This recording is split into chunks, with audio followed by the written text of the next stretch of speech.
Hey, and welcome back to Reading Rural, y'all. Your host, Dr. Shay Parton here, and I am so excited because today I'm going to talk with Drs. Rob Petrone and Allison Wynhoff Olsen about their trade book, Teaching English in Rural Communities Toward a Critical Rural English Pedagogy. Now, this is a little bit different than the stuff that I normally do, but I'm hoping that this talk will help teachers see how valuable this book could be to their practice and would be to their practice if they picked it up. It's definitely one of those books that I desperately wish that I had when I was teaching in a rural Indiana school, and I'm glad that I now have as I prepare future teachers. If you haven't watched my other videos about this book, I highly encourage you to do so.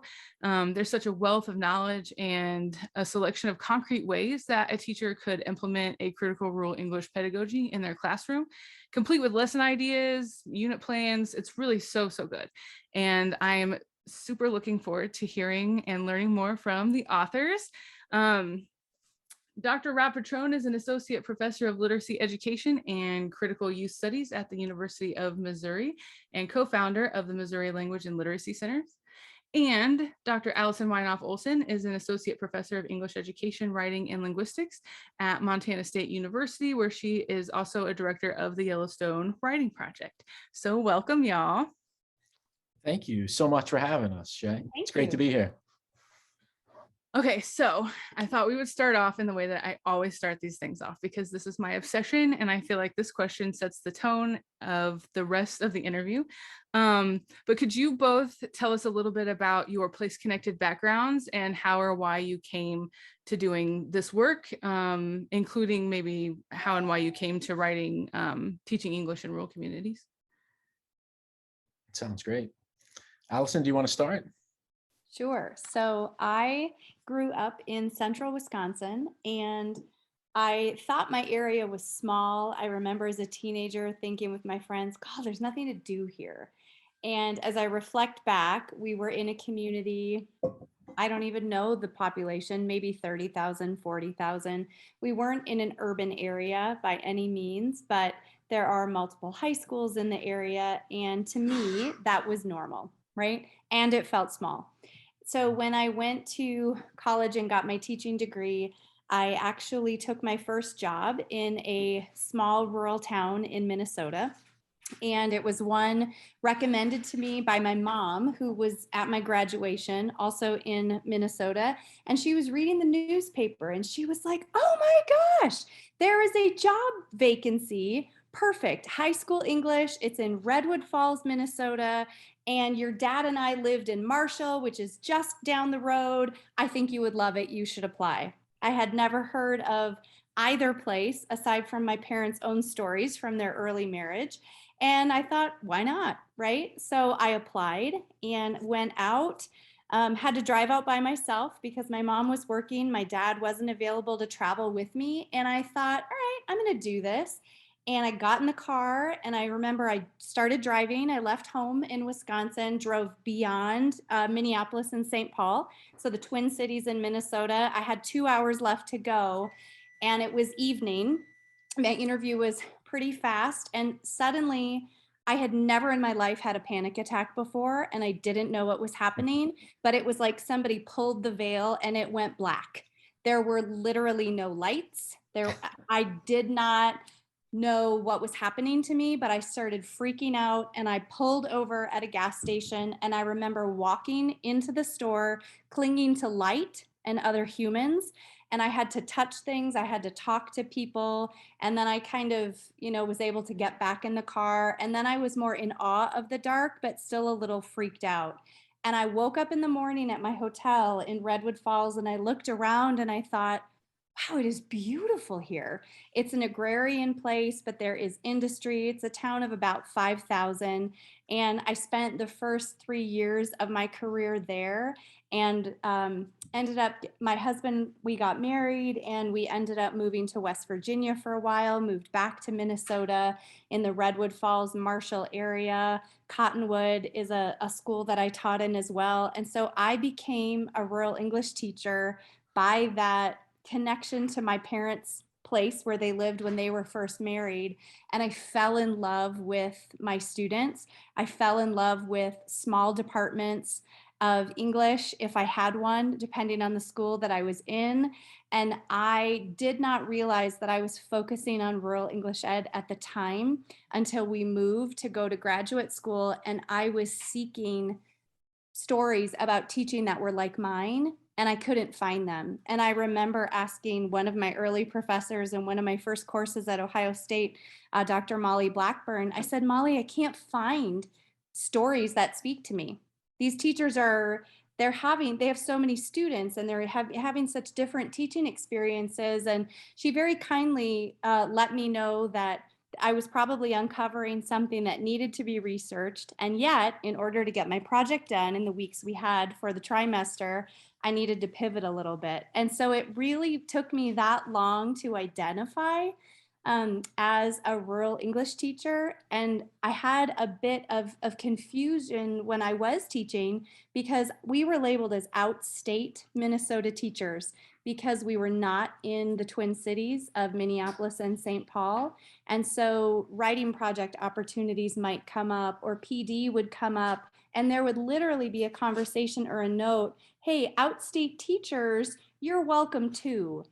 But it did not feel welcoming. And so while I really was enamored with my people that I came to know and to love and was able to teach as well in those rural places, I didn't always think about what it meant when I was there.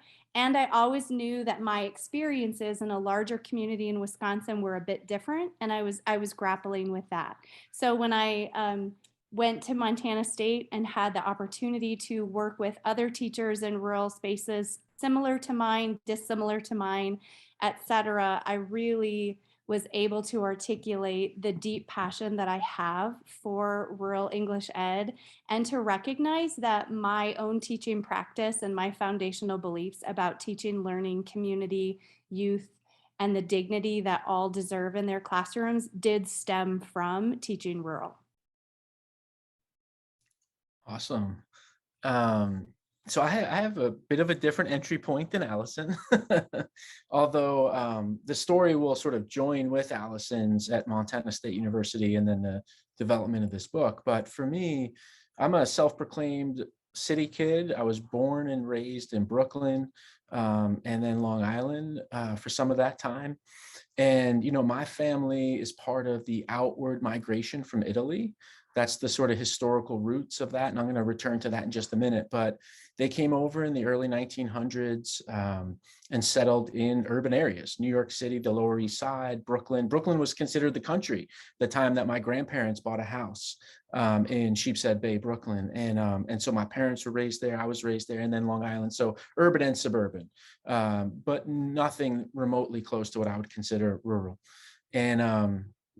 And so it took me, oh, and a side note is I actually, over spring break, my mother at near 80 years old, whose father grew up in Italy, went to Italy for these last 3 months. And I spent spring break with her tracking down the hometown of my grandfather, which turns out to be a very small rural community. And so here's my mother and I, these two urbanites in Italy going, our origin story is actually rural, agrarian, small town. And so I'm actually having to recalibrate, you know, if I think about like my genetics even, and the sort of thousands of years probably in that region, and how that has shaped me even on that level, in my microbiome, you know what I'm saying? Like my physicality even. But for this, you know, prior to 2 weeks ago, I was just consider myself urban, right? And suburban. And so when I took a job, so prior to Mizzou, University of Missouri, I was at Montana State University for 8 years. And so when I got to the university, in Montana State University, it was my first real immersive experience with rurality, even though I can look back and see that there were rural experiences throughout my whole life leading up to that, living in Flagstaff, Arizona, living in Colorado, in Michigan. But I was totally filtering all of those experiences out and just paying attention to the urban experience, right? And rural was like, I would go hiking, right? I didn't even think of that as rural. That's something I would do, right? But I had such a metrocentrism and I had such a way of filtering out things that I lived in Nebraska for 2 years and never once thought of rural, right? I was in a teacher ed program teaching future teachers to teach in urban spaces in Nebraska, right? That's how powerful I feel like the metrocentrism was inside of me. And I would say in large extent our field, I was sort of apprenticed into that. And I taught in urban schools too. And so when I got to Montana, I was like, I mean, there's really not many things I would consider urban spaces in Montana. And so for me, it was like, wow, this is deeply, it was a lot of open space, a lot of rurality. And so I was having to confront a lot of my own sort of, like I'm saying, metrocentrism and just cultural understanding. And so, but on a practical level, so when I got there, there was a professor there, Lisa Eckert, and she was the one who started right away, was like, we need to start talking about rural. And I was just like, what are you talking about? And so she was the one who got me started thinking about that. And she started breaking down for me some of the unique opportunities and challenges of preparing teachers to teach in rural communities. And so I started opening my eyes. She left Montana State and Allison came to Montana State. And so I'm like, we got to talk about rural. And she's like, that sounds great. That's perfect. That's what I want to talk about. I'm like, but I don't really know what to talk about, And so then we got a small grant and we started interviewing teachers in Montana. And what started happening for me was because I was there for a few years when Allison got there, students in our undergrad program would graduate. They would oftentimes rural kids from Montana, graduate with a certificate in teaching English, and then go and teach in a rural community. And they'd be there 6 months, whatever, and I get a phone call or an email like, hey, can you help me out? I'm thinking about teaching this book, or I have money to buy some texts. And I was like, yeah, of course, so we talk. And at the end of every conversation, there was a lot of calls and emails. And I was like, at the end of each conversation, I'd be like, do you have like other teachers you could talk to, or like a curriculum coordinator or something like that? I mean, I'm happy to help, don't get me wrong, but surely there's other people in your area who can talk. And they were like, dude, you're it. Like, you're it. Like, you are the curriculum director. I was like, oh, I didn't even know that. They're like, there's not an English teacher 50 miles from here. And I was like, what? I mean, I taught in a high school in suburban Colorado, Denver, with 34 English teachers, right? So just think about that. It was basically a community college, and I had 33 other English teachers to bounce ideas off of. They had nobody. And so I was like, whoa, I was just trying to plant myself as a 22-year-old college graduate into that space, And so when Allison came, we got some money and we started interviewing our former students who were in these small rural communities. And then we got a Spencer Foundation grant. Thank you to the Spencer Foundation for that. And we were able to sort of size that up, upsize that, to scale that up to go in different regions throughout the state. And we started just spending time with teachers, getting to know their stories. And I can talk a lot more about that, but that was the genesis of the book. A very pragmatic exigency, purpose for this book was, when we scoured the scholarship, there's some amazing scholars in doing rural English education. You've got Amy Izzano, you've got Karen Epley, you've got a lot of people doing really smart work. But we just noticed that there wasn't, there were some people doing really smart work. Volume-wise, I think you have a lot of other people doing work in other areas, right? But rural is still a small area, right? But there just wasn't a lot out there for the high school English teacher in a rural community that was written for them and with them and alongside of them. And so that was our audience. And we're very explicit about that in the book. Like, our audience are those English teachers we met on that research study. And we wrote it not only for them, but with them to some extent. There's 5 English teachers who are both, whether they're co-authors of chapters or the photograph that on the cover of the book is a Montana rural English teacher, And so that's the sort of, for me, and I think to some extent, Allison, there's the personal, but then there's also this very pragmatic professional consideration for this book. Thanks. And I think that is what I was really drawn to about this book, especially, and hearing y'all speak at one of the Bridges. Oh yeah. University of Missouri speaker series. Yeah.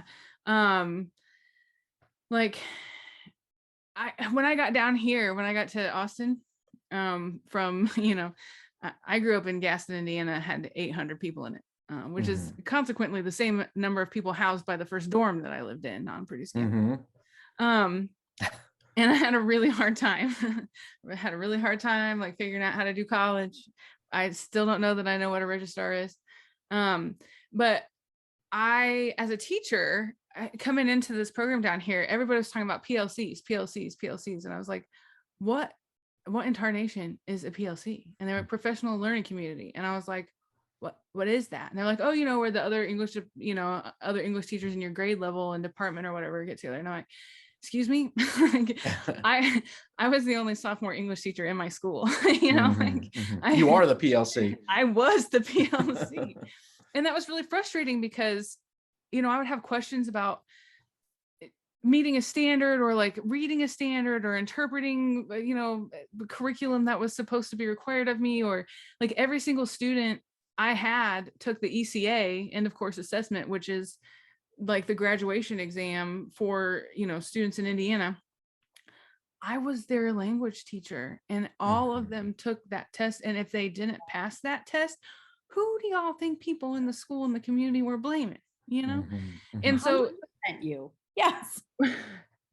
Right, exactly. And there probably weren't 34 teachers in my whole building, and we were 7 through 12.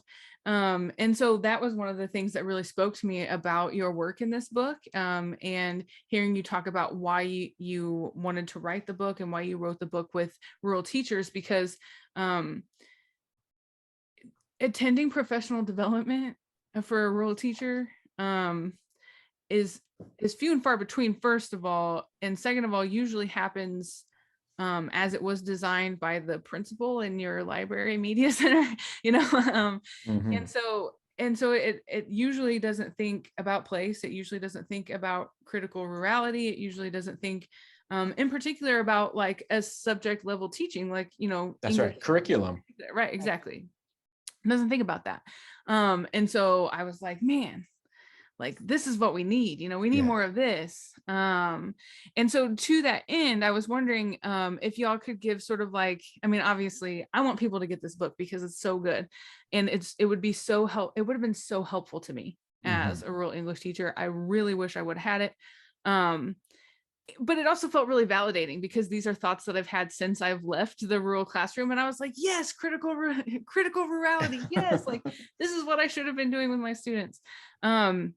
But I was wondering if one or both of y'all could kind of weigh in and sort of like maybe summarize just a little bit of like what critical rural English pedagogy is and what one step would be for rural English teachers that they could take like today to start using that in their classrooms. Obviously, I want them to get the book because I think that they should and I think they need it. But other than that step, what's another step that they could take to start employing a critical rural English pedagogy in their classrooms? Allison, do you mind if I just jump in real quick to start? Yeah, I actually, before I sort of get to that, there are a few things that you said that I just want to draw attention to that I think are really important. And one is that, first of all, it flies in the face of all theories of learning that you would be an isolated teacher with no one to talk to, right? Like, how do people learn? People learn, you commune with other people, whether that's through reading and primarily through talking, right? You talk it out, you share your thoughts, you hear their thoughts, you practice things, and then you have someone to reflect on that with, right? And so like, if there was one thing, and this is not in direct response to your question, but there's one thing that I feel like a teacher, not from a curricular perspective, but from a professional development perspective, would be to get with other rural English teachers. Now, that's challenging because there's oftentimes issues of proximity and physicality, right? But I do believe that, especially in that last chapter of the book, Allison and I try to take this issue up of how do we start thinking of these networks and PLCs that extend beyond individual schools and districts to start having, So anyway, I just think that and this thing that you were talking about, you're the sole English teacher. If those students don't pass that test, who are people going to be looking at? The pressure that the teachers we interviewed talked about was mind-blowing for me. Coming from, a different context, I just assumed teaching in a rural community was going to be easy. I just assumed, all of these things, right? And to hear teachers talk about burnout. We had one teacher, this is a sort of emblematic, moment for our research study, who taught 10 years in Las Vegas, inner city Las Vegas schools. came to a rural community small rural community in Montana, and after 2 years had to quit because she was so burned out. Right. And it was this pressure. She felt like she was living in this fishbowl because she couldn't go to the store to get a bottle of wine without seeing a student of hers, whatever it was. And all literacy roads led to her for the whole school, for the whole community in some ways, And so anyway, so I just want to validate and say, I hear that, and for listeners to this, like we really recognize that is not just a professional development issue, but could become like a health and wellness sort of a set of concerns. You know what I'm saying? And so just how important, valuable networks are and other people to sort of be with in that space. And then the last thing I wanted to say is just this college students. You talked about your experience going from a town of 800 people to a dorm of 800 people, right? I saw this over and over and over at Montana State University, where students coming to Bozeman, this was the big city in some ways, and I'm not casting anyone here in a deficit. I'm just saying that when we think of cultural congruence or cultural, sustaining or responsiveness, what have you, that it would behoove universities to really think about the sort of the movement from a rural community into a university, oftentimes college towns or more urban spaces, something like that.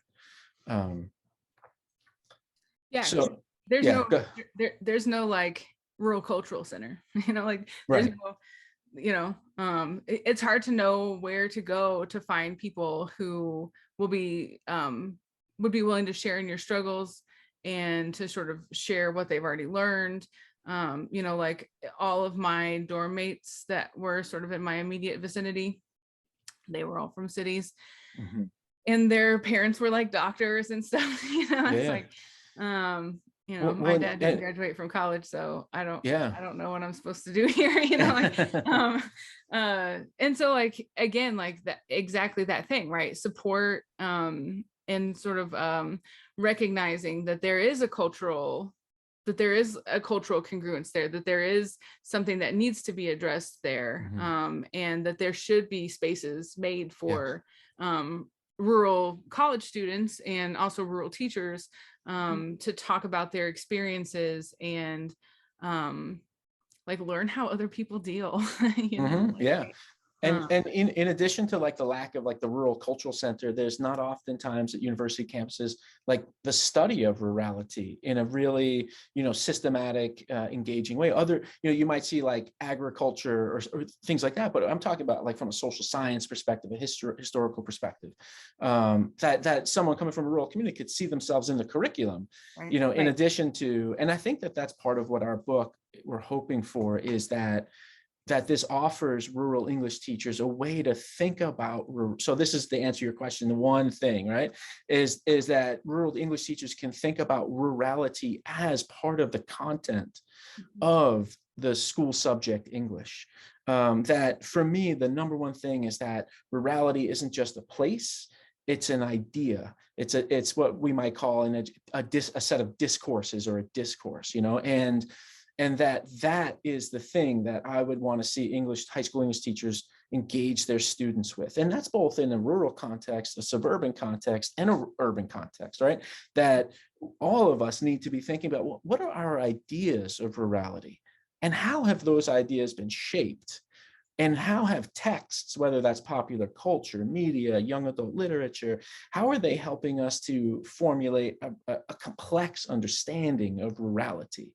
Right. So to me, that would be like the number one thing a teacher could start doing in their curriculum is start to think about, how do you engage students in this thing that rurality is an idea, and ideas get produced by texts and other people. And so how can we start thinking of it that way? But I don't know, Alice, you might have something else.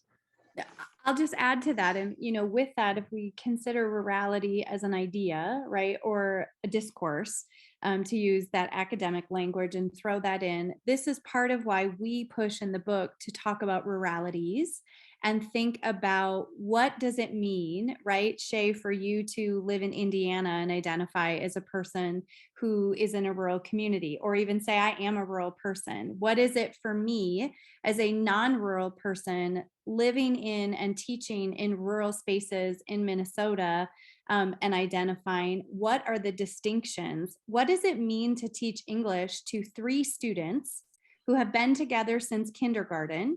They are still together. When you start that job, you're the new person. They're all looking at you. They have their community between the three of them, in addition to the school community, in addition to the rural community, et cetera. All of these unique factors in every rural place, we know hypothetically and theoretically as educators, yes, we say place matters and situate in your school and learn how to do your discussion with those 30 kids. But that's where we miss it. We don't say, think about doing those discussions with 3 kids. Think about what it means to be brave and to show up differently as one of those 3 kids, to say suddenly, you know what, I know I often show up as a student who does this, but today I want to push back a little bit. That is something I've talked with so many rural English teachers about the sedimentation of identities that their students have and how they continue that through high school. And so what I think is really exciting about critical rural English pedagogy is that it gives us a disciplinary space to use our curriculum, to lean into text and language and people around rurality, and to place ourselves as co-authors with our students. And we know, again, we want student-centered instruction. Great. Let's invite those students in to read. We could go to your blog and say, let's choose 3 of these texts, these novels, these young adult novels written in rural spaces, or set, in rural spaces. How do we respond to that? Do we agree? Is this rural? Is this a rural author writing about this space? Does this fit to you as a rural person? What feels right? What feels off? And that simple invitation holds so much depth and a new way to come at students who, in my experience, I had to do a whole lot of discussion, and I had to show up and show my students how my discipline of English mattered to their lives. I see my student who was a pig farmer his entire life, and he was going to be a pig farmer. He needs to know how to show up and do that work. And I was like, no, but this matters. And he's like, I don't need your class.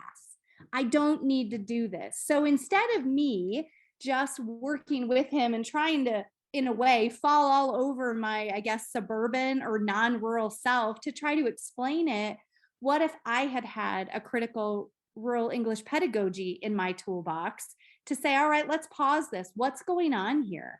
And let's construct this together. So it's less teachers convincing students that our discipline matters in place, and more examinations of place within this language and humanistic work we get to do in English. That makes it so exciting. Go ahead, Shay. No, go ahead. I say I love the idea and the visual of sedimented identities, and and like putting that within like a geological. I love that metaphor. But that those are also layered and intersectional identities that have been sedimented in certain ways within places that harbor and shape the way that we think about those various different identity markers, and the way that they get taken up outside of and within rural places and communities and cultures. And I had very similar experiences with my own students who would tell me that they were readers and what they wanted to read, but what they wanted to read wasn't on my syllabus, because what they wanted to read was a reflection of their own lives and what I was taught to teach.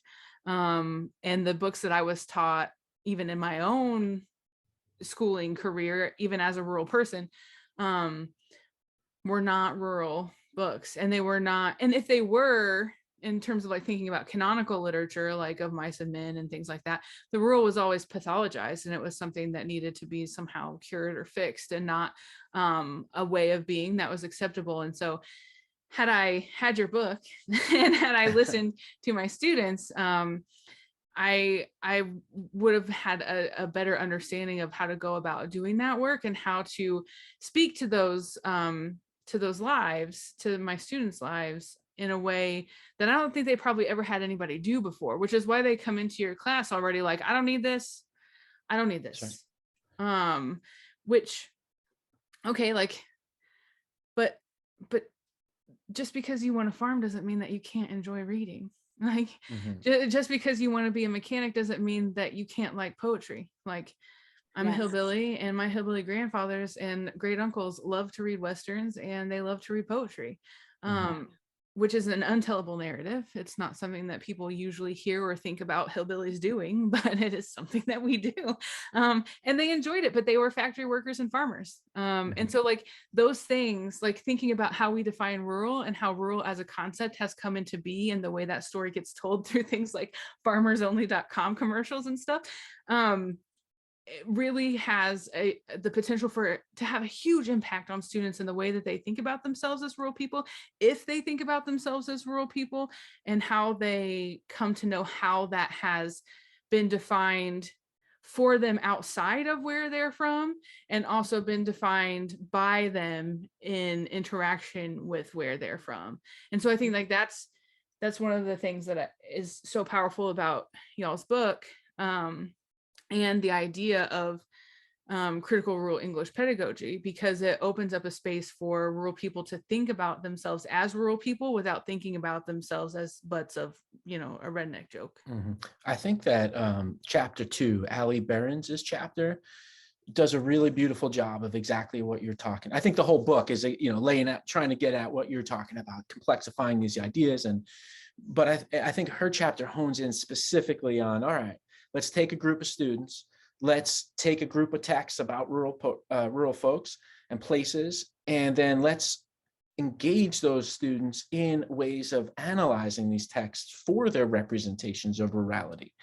And you start to see in her chapter how students who were like, I don't need your class, I'm not reading this stuff, were like, I think I'm going to read another book. It's like, and so and then their own discussions about rurality and how these people and places and contexts outside of them are shaping their understanding of themselves, and how they could push back against that. It's sort of all there, I think, in her chapter in many ways. Yeah. And to layer onto that, I'm thinking also of the local poet visit that Liz Ryerson had in her class in the next chapter. That's right, the cowboy poetry. Right, cowboy poetry. And that's chapter 4, but she writes about her students' fascination, similar to what you said, Shay. Wait, what? There's a cowboy poet? And he came into the class, and this is a respected cowboy in the community. And he showed up and read his poetry and talked to her students about how his rurality showed up in the poetry. And they together all talked about how her students responded to his poetry in a particular way because of that shared sense of place. And so suddenly you're responding as a different kind of reader. You are suddenly in a room, in a discipline, in a school that maybe traditionally has not shown you your life ways, your beliefs, we haven't shown up well for all of our students. We know that. We all have a lot of work to do.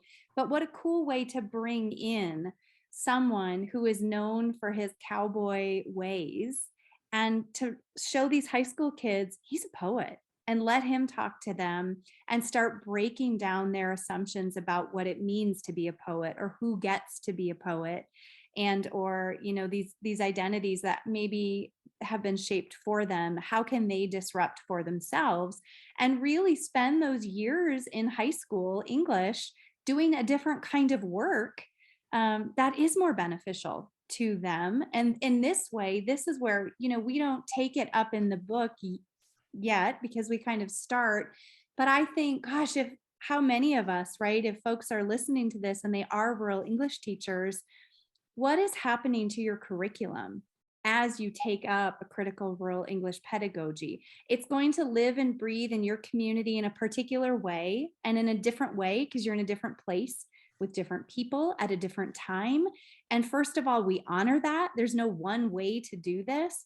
But where could this take our field? And how can this help us reshape the discipline in high schools? I think is very exciting. And I would love to hear some of those conversations and circle back to some of these folks later. Yeah, if I can, Shay, I just want to jump in on sort of connect some dots that something you said earlier and something Allison said earlier.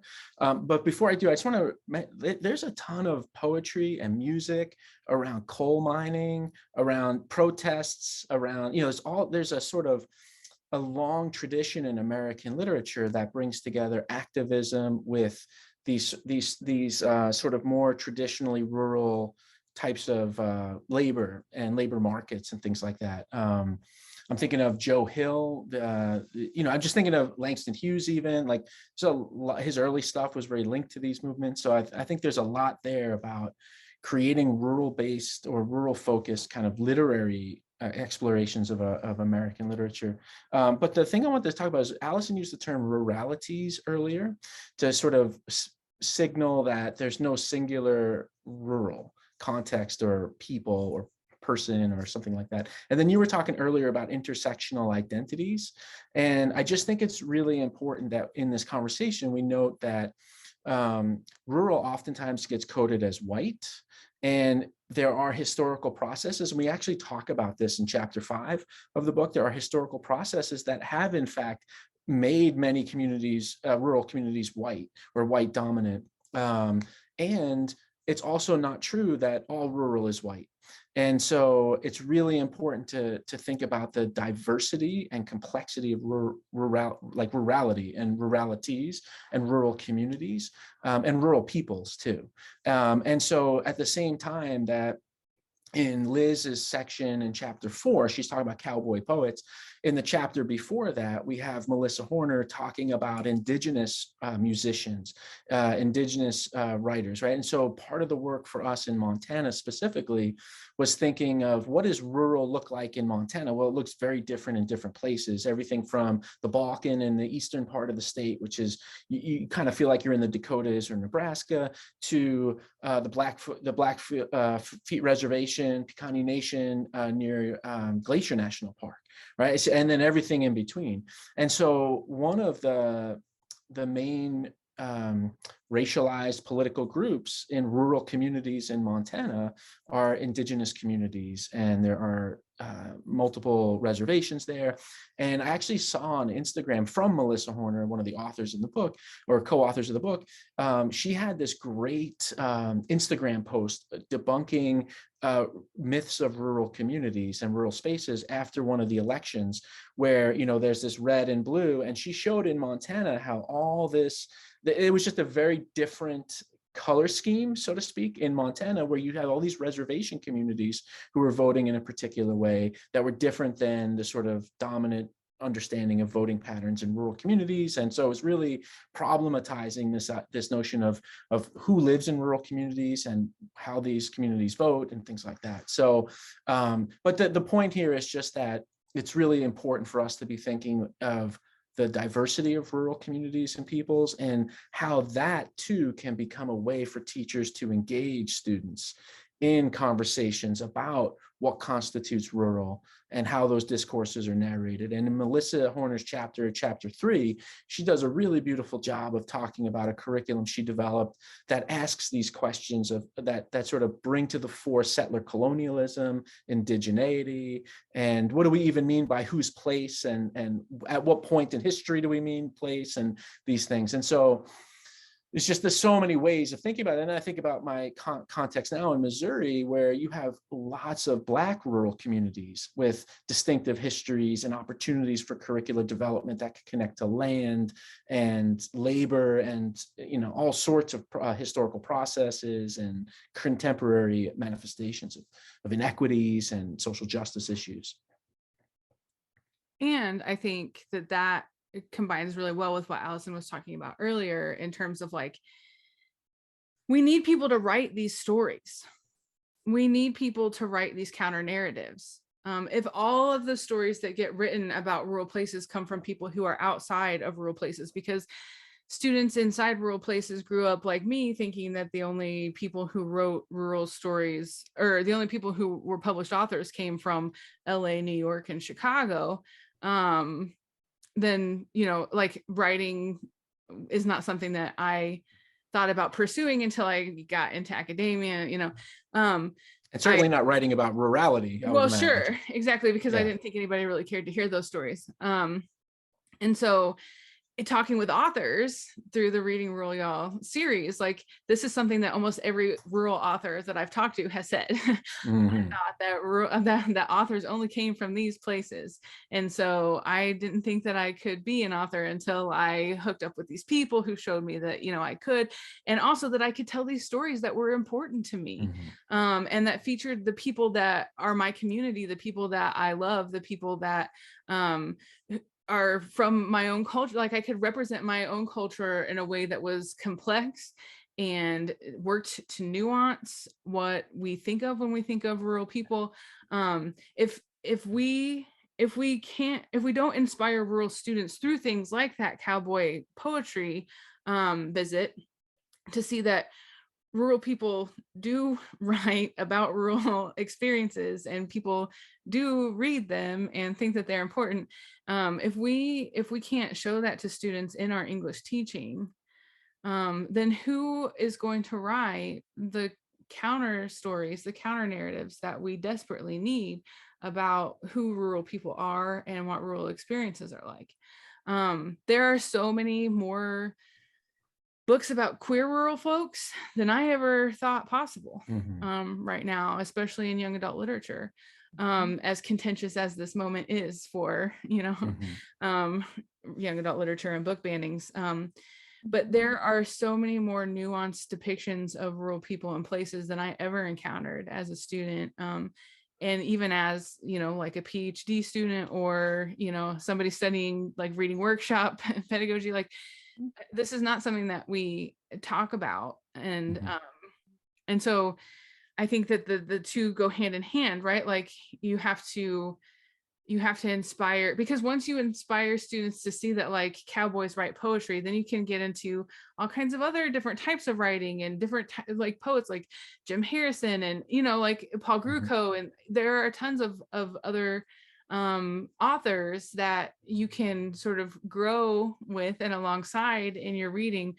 But I feel like in order to want to do that, you first have to see that there are people who are writing about people who are like you. There are people who are like you who are writers, and who are telling stories that reflect your experiences, if not wholesale, at least in part. And yeah, so I feel like those two things, I feel like we talked a lot about reading, and I just wanted to like say that I think that, you know, writing and showing rural writers that telling rural stories matters is also like a huge part of that and connects those two things together.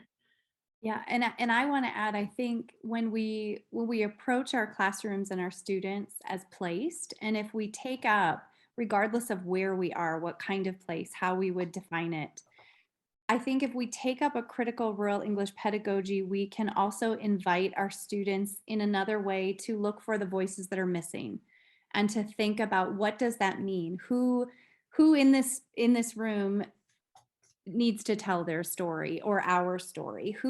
Where might we find a similar story? I think of in chapter 4, Kat Dorian's work. She was in a neighboring community, and she talks about kind of being in a bowl, like landscape wise, they're in a bowl in her area. And she says, and my students know that we have Indigenous neighbors, but we don't talk about it in my school. We don't talk about Indigenous communities and cultures, et cetera, in the school as something and a peoples to honor.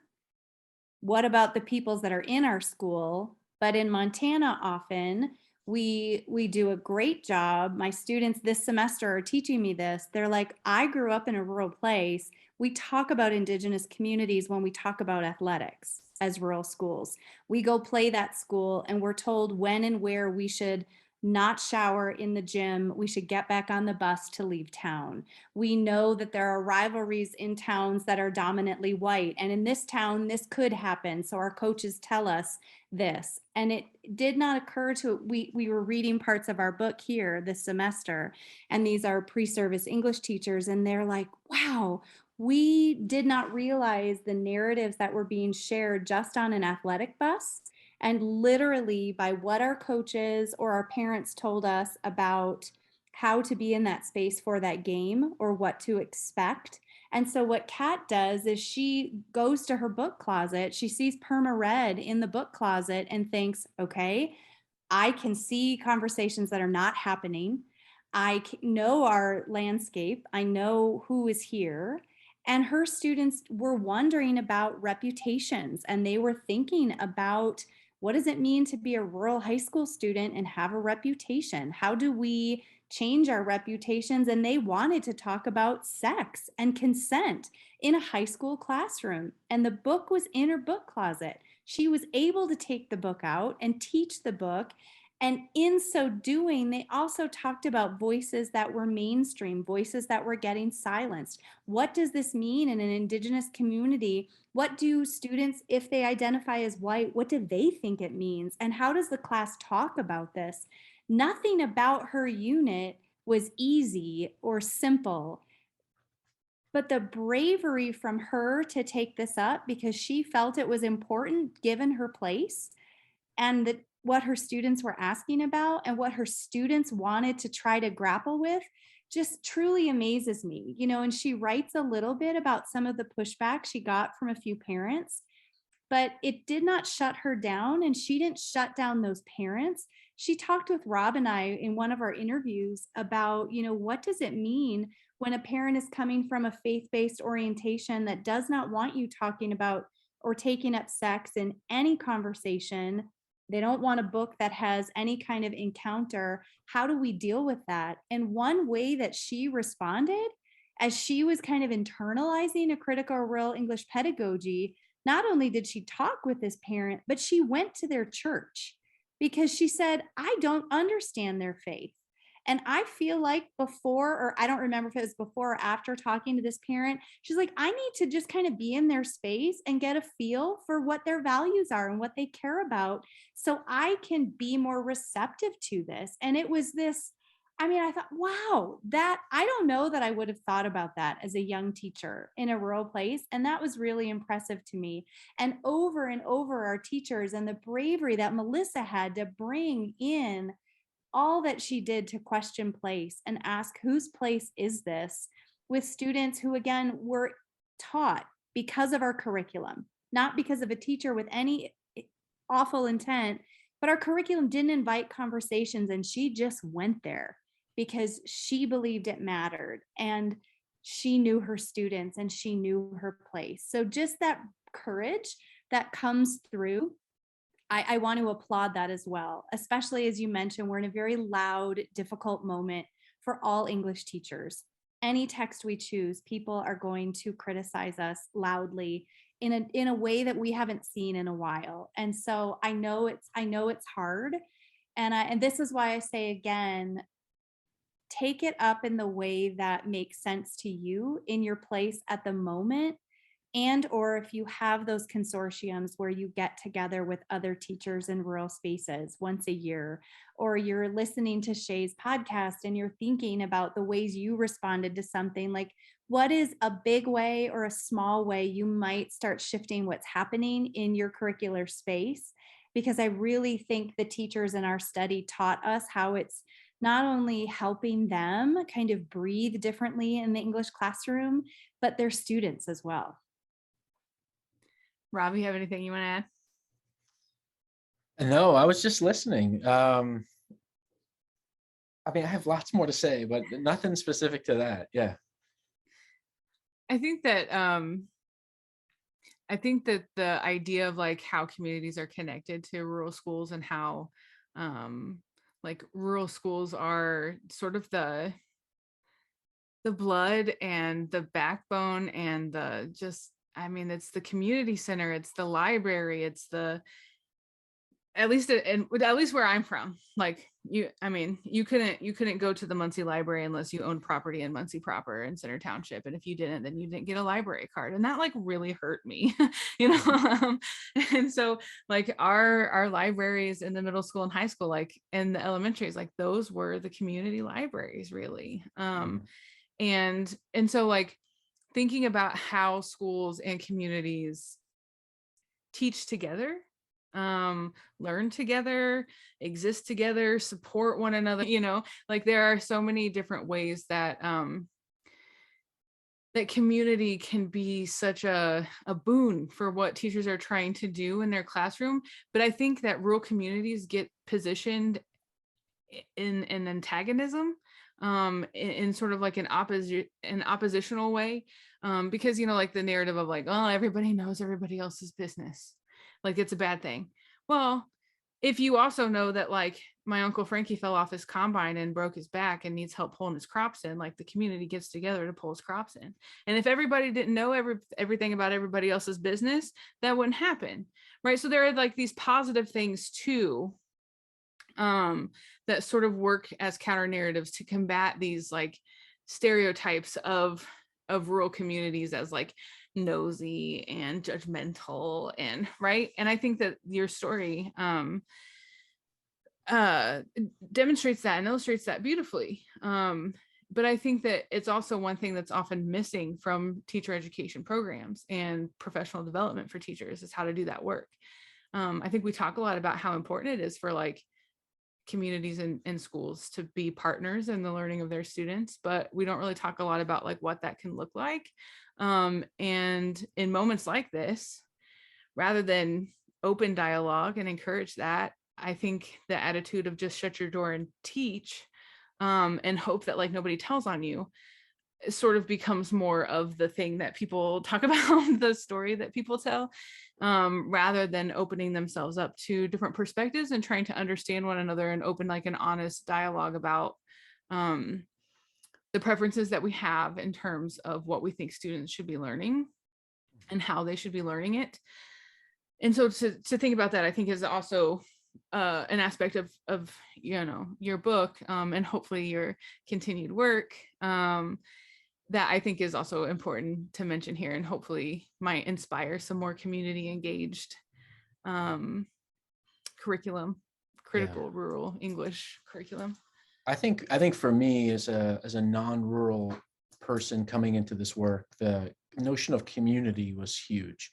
That was from my vantage point, it operates differently in the rural communities we studied than it does in more urban spaces and suburban spaces. And I recall specifically, we were driving just down this main street, slowly kind of taking pictures and scoping it out. And this guy pulled up next to us and was like, "Who are you and what are you doing here?" Not like antagonistically, but just like curiously, like, "Who are you?" And we were like, "Oh, we're from Montana State. We're doing this research, blah, blah, blah. We work with teachers. We're about schools, this, that, and the other thing." And his comment back to us, in a community like this, if you lose your school, you lose your town. And that was the quote, right? And it was like, because what started happening in Montana, and probably still is, you start consolidating these schools into more county schools rather than community schools. And I think there's a documentary, it's dated at this point to some extent, but it's called Class C, which is the sized designation. And it sort of picks this issue up in Montana, like the consolidation of schools and this, that, and the other thing. And so there's affordances and constraints on that. But anyway, this notion of the community, I mean, in Montana, the school auditorium or where the basketball team plays may be the only place that the whole community can get together under one roof, and in a cold Montana winter, those high school basketball games are everything. It's like a place to meet people, hang out, be warm, and things like that. And so and then this other thing too is two other things. One is I appreciate what you were saying, Shay, that there are opportunities when oftentimes if we come in with a deficit lens, all we see is the constraints, and I'm just thinking of one teacher we interviewed, because it was such a small school and the high school was attached to the elementary school physically. He was able to create a buddy tutoring program where he had his high school students tutoring the elementary kids, right? And just if you just think logistically about having proximity, that may not be possible if you have to get on a bus to go to the elementary school, right? You're just down the hall from these kids, so you can create pedagogical innovation that maybe you wouldn't do elsewhere.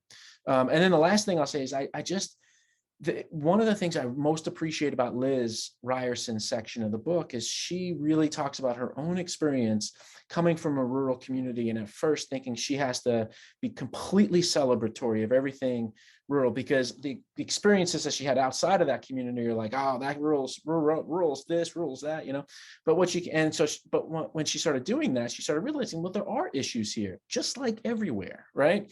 And there are context specific issues. And what I think she does really beautifully in the book is say, we have to both celebrate and honor what we have and be critical of it at the same time, right?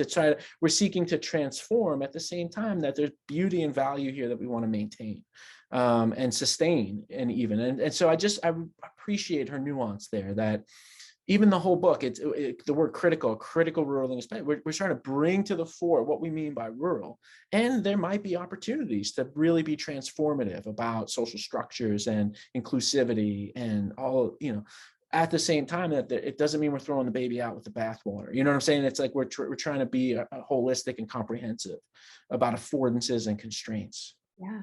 And I think part of that, Rob, as we think, and I think that was her phrasing, right? Celebrations and critiques. I remember feeling, oh gosh, should I bring up this topic in this particular place? Why does it feel extra hard here? And honestly, maybe we're not I think it feels hard everywhere right now. So maybe we have a level playing field. But what I think is interesting is because we have not focused on rural English teachers a lot in our field. We are dominated by urban experiences. We don't know the conversations that have been happening. We don't know that innovative work. We don't know the kinds of critical conversations and hard moments that students and teachers have been grappling with. And it is hard work. And we might be the first one to ask a hard question, but it doesn't mean that we shouldn't ask it. And it doesn't mean that those kids in that community don't want to talk about it. I think that's where sometimes as a profession, we might get in our own way to think, well, if you go teach in this rural place, you can't do this kind of work. You have to go to an urban area to do that kind of work, whatever that means, right? And I think we all mean well, but what I'm really coming to understand as I reflect on my own teaching and meet more rural English teachers and just teachers in general, I think we have to slow down and ask ourselves, what is it that our discipline affords our students in this college and career ready society we are in education? Where is that a misfit? Where are we missing the mark? We know that we want to offer different perspectives to our students. What are the perspectives that are dominant here that we should check in on? But we need to pull back on some of those because we were a little too close to the canon. We now need to do what we say, student-centered. We've got to go with who those students are. We've got to grab those readers. We've got to build up those writers. And we do this by placing it, by meeting our students, by building relationships. And here's where I think we can thrive as rural English teachers and be really leaders, because we often teach those students for years, right? I remember those students I taught as freshmen, and I was the one English teacher that was full-time. The other one, he was history and English. So he would get the sophomores and then I would get him back. And the work that we could do over that time was phenomenal. And that is something that I did not experience student teaching in a suburban area. I had one shot with those kids. I had 49 minutes with them for a semester in a group of 34, and that was it. But my students, I am still connected with them. I know about their families now, just like I did when I was living in town with them or commuting in, depending on the school I'm talking about. And that's what I also really want to let the rural teachers that are listening know, you are unique in this sense. And I know it's exhausting when you don't jive with that kid. Like, it's like, oh, we have 2 more years together, right? There's nobody to pass them off to. I get that. And I'm really proud of in the book, we are not just saying rural is wonderful and or rural is hard. It's both. because every place is both, because it's filled with humans. And we're really asking and trying to show how teachers are doing innovative work in the discipline in and with rural kids. And, that's really the message that I think we're trying to put out there. Yeah, and I would say that it's a different pedagogy. If I'm going to teach, and by pedagogy, I don't just mean like curriculum, but it's like a different approach to teaching, that if I know I've got kids over the course of several years versus just this one shot, for 180 days for 45 minutes, as Allison's saying, I can really start to think, systematically over the course of time, how I want to introduce and work with students on ideas of critical thinking ideas, critiquing power relations and all the things that the book is talking about. Like, how do I work with that over time? And that is a different pedagogical orientation than just okay, one class, 180 days, let's get it in.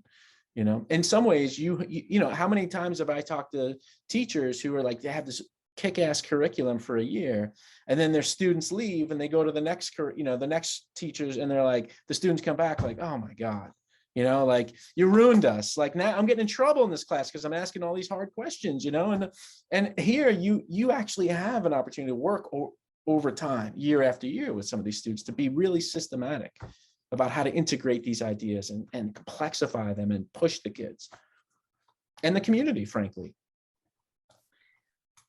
Well, Allison, I know you just moved to a new spot, but I'm trying to be mindful of your time as well. And I think that is a really good note to leave this on, that that the work that we are all doing ourselves, and the work that we are hoping that will help the work that teachers are doing in classrooms, is not just about seeing the rural through rose-colored glasses, but it is looking at the things that need pruning, that need attention, that need critical thinking about in order to continue to grow and continue to deepen our understanding of what it means to be rural. What are the icky things about that? What are the really great things about that? And how do we need to work together as teachers, students, and community members in order to continue to grow as a culture, but also to help the outside of rural spaces folks know that we aren't who the media would like to tell everyone we are, and sort of tell counter stories and counter narratives to those dominant deficit understandings of rural people, so that teacher education programs and professional development writers and purveyors and students in rural classrooms, so that all of us can think more deeply and critically about what it means to be rural, what it means to live rural, what it means to teach and learn rural, and how those things can be used in a wider sense to facilitate conversations about important issues that are happening in society writ large, across geographical spaces and differences where they don't often occur. Shay, can I just say two quick things? Yeah. Sorry. No. One is it's the only part of the book we haven't mentioned, but in chapter 4, we have a section toward the end that gets at some of these. I think you used the word icky,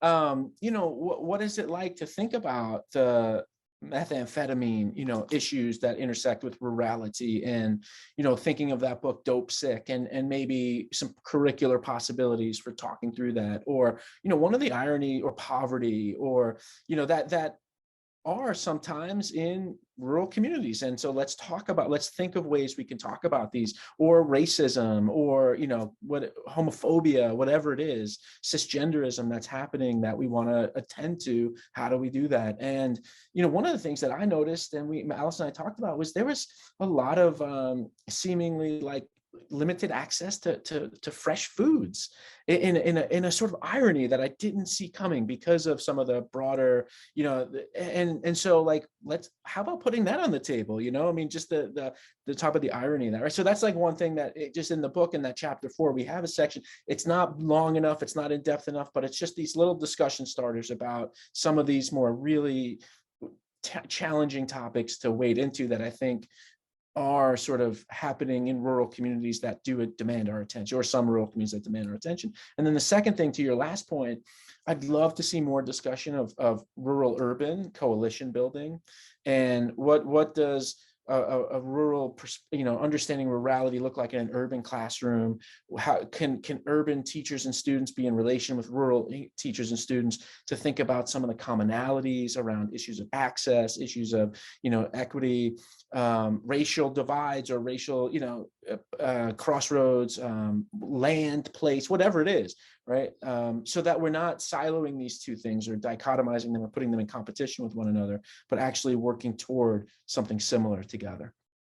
And in fact, part of our rationale for Valerie Kinlock, asking Valerie, amazing scholar, right, but whose work is focused in some of it in Harlem, New York City, right, was specifically to help attend to some of the ways that we could be thinking across place for some of the broader aims of equity and social justice.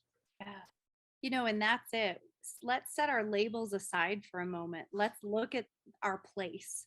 Let's look at our land and see how we all figure out how to describe it and how we experience it without leaning on those labels that have created a divide that I think perhaps are not so helpful. Of course, we have different experiences, but maybe it's our language that's not helping us. Maybe calling ourselves urban and rural are not letting us do the work that we want if we care about working across. And I know a lot of scholars across place are really looking at those definitions right now, and we're troubling the language, and we're asking questions about why and how have we done this, and what are different ways that we could show up as people of language, as English teachers with secondary students, to ask those questions with them, because maybe they're the generations that are going to figure out the new language. Yeah, I think of Milner's work on like trying to define what an urban space is, and like introducing 3 new terms, trying to capture, because there's so much difference in the way that urban spaces look depending on where they are and how they've been built up or out. And then the same is true for rural. If you go by the US Census Bureau definition of rural as like not urban, that covers a lot of different types of communities.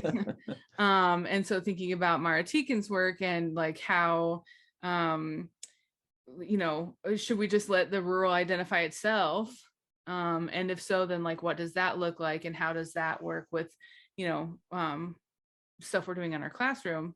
I think all of that is really important. And I appreciate the work that y'all are doing. And I'm particularly appreciative of the way that you speak to the practical experiences of teachers in classrooms and trying to do work that supports that instead of just staying in the ivory tower or whatever. That felt really important to me. So thank you for writing this book. I hope that there are teachers out there who get to see and hear and consider and buy the book and pick it up and use it in their classrooms. The units, the lessons in here are incredible. And I'll say it again, I really wish it was a book that I had when I went into the classroom. So thanks for putting that work out there. I appreciate both of y'all. And thanks for being here with me today. Okay. Yeah. Thank you so much.